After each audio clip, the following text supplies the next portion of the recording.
वो तो राष्ट्रपति पद पर जो व्यक्ति बैठेंगी ये, तो वो अपने इतने संवैधानिक मासूम तो ना बनिए प्रेम प्रकाश जी। राजनीति के संदर्भ में लोग बोलते हैं आपसे ज्यादा गुणी आदमी नहीं है।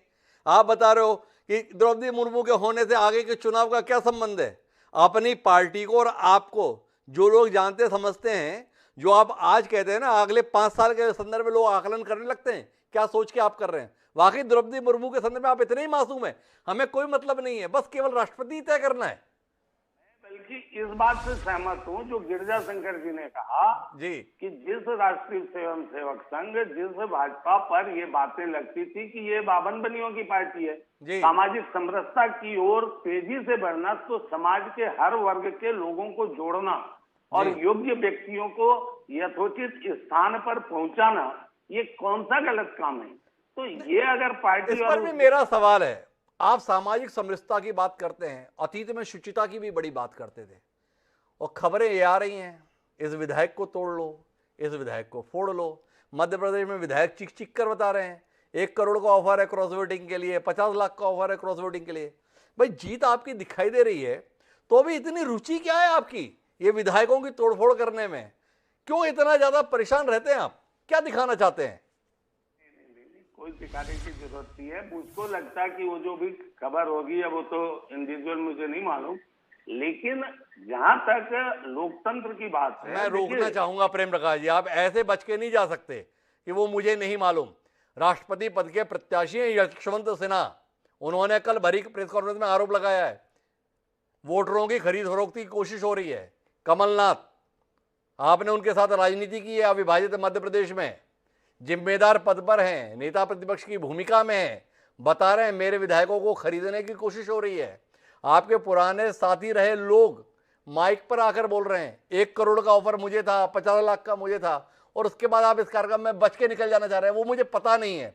इतना घटनाक्रम से अनभिज्ञ रहने वाले शख्स का नाम तो प्रेम प्रकाश पांडे नहीं है। ईमानदारी से सामना कीजिए सवाल का और उसका उत्तर दीजिए।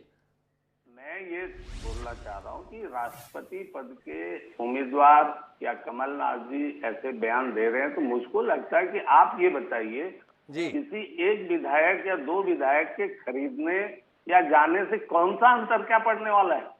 तो ये तो बातें ही सिर्फ ये है कि जैसे चुनाव परिणाम आने के बाद जहां ये जीत जाते हैं वहां ईवीएम पे नहीं बोलते हैं, हार जाते हैं तो ईवीएम पे बोलते हैं। मैं दूसरी बात बोल रहा था जी कि अन्य दलों को जोड़ने का और सबको लाने का, देखिए लोकतंत्र का नाम ही है पार्लियामेंट्री डेमोक्रेसी में कि भाई असहमति से सहमति की ओर जाना। जी आपने पहले कहा कि जब कैंडिडेट घोषित हुआ तो 49% के लगभग वोट थे। जी अब धीरे धीरे हम अपने प्रत्याशी, उसके गुणों, अपने कार्यक्रम, अपने विचार और सारे आधार पर हम चाहते हैं कि अधिकतम मतदाता जो है वो हमारे प्रत्याशी का अपने पक्ष, उनके पक्ष में तो मतदान करें। असहमति से सहमति की और यात्रा कर रही है भारतीय जनता पार्टी अपने प्रत्याशी के माध्यम से। 49% पर शुरू हुई थी, आज का आंकड़ा 62% से ऊपर जा चुका है। अभी भी कुछ दल हैं जिनके पास फैसला लेने के लिए समय बाकी है। ब्रजमोहन जी आपसे जानना चाहते हैं, क्या ये असहमति से सहमति की यात्रा सर्वानुमति में तब्दील तो नहीं हो जाएगी। क्या आप ही सब लोग तो उस दिन आह्वान नहीं कर दोगे, क्या अब वोटिंग की जरूरत ही नहीं है। थोड़ा ये सवाल पैदा हो गया है, क्या आदिवासी अस्मिता के लिए, महिला सम्मान के लिए आप सबके अंतरात्मा जागृत तो नहीं हो जाएगी। देखिए जो राजनीति है वो तो राजनीति की तरह चलेगी, और चूंकि हम लोगों ने एक उम्मीदवार खड़े किए हैं तो हमारी पार्टी के सारे वोटर उन्हीं को वोट डालेंगे। जी लेकिन मैं आपसे दूसरी एक बात कहना चाहता हूँ। जी भारतीय जनता पार्टी के लिए मुर्मू जी भी एक प्रोडक्ट है जी जिसकी वो मार्केटिंग कर रहे हैं। अगर उनमें जरा सी भी कोई विचारधारा को लेकर देश की महिलाओं के लिए, दलित के लिए अगर कोई भी प्रेम होता, तो इसके पहले कांग्रेस ने आदरणीय मीरा कुमार जी को खड़ा किया था। उस समय हम लोगों ने इनका चरित्र देखा कि इन्होंने क्या किया, महिलाओं की तो बात करना दूर रही। दूसरी बात, अभी जो भारतीय जनता पार्टी ने जो आदिवासी महिला का, वो सिर्फ आदिवासी महिला की मार्केटिंग कर रहे हैं।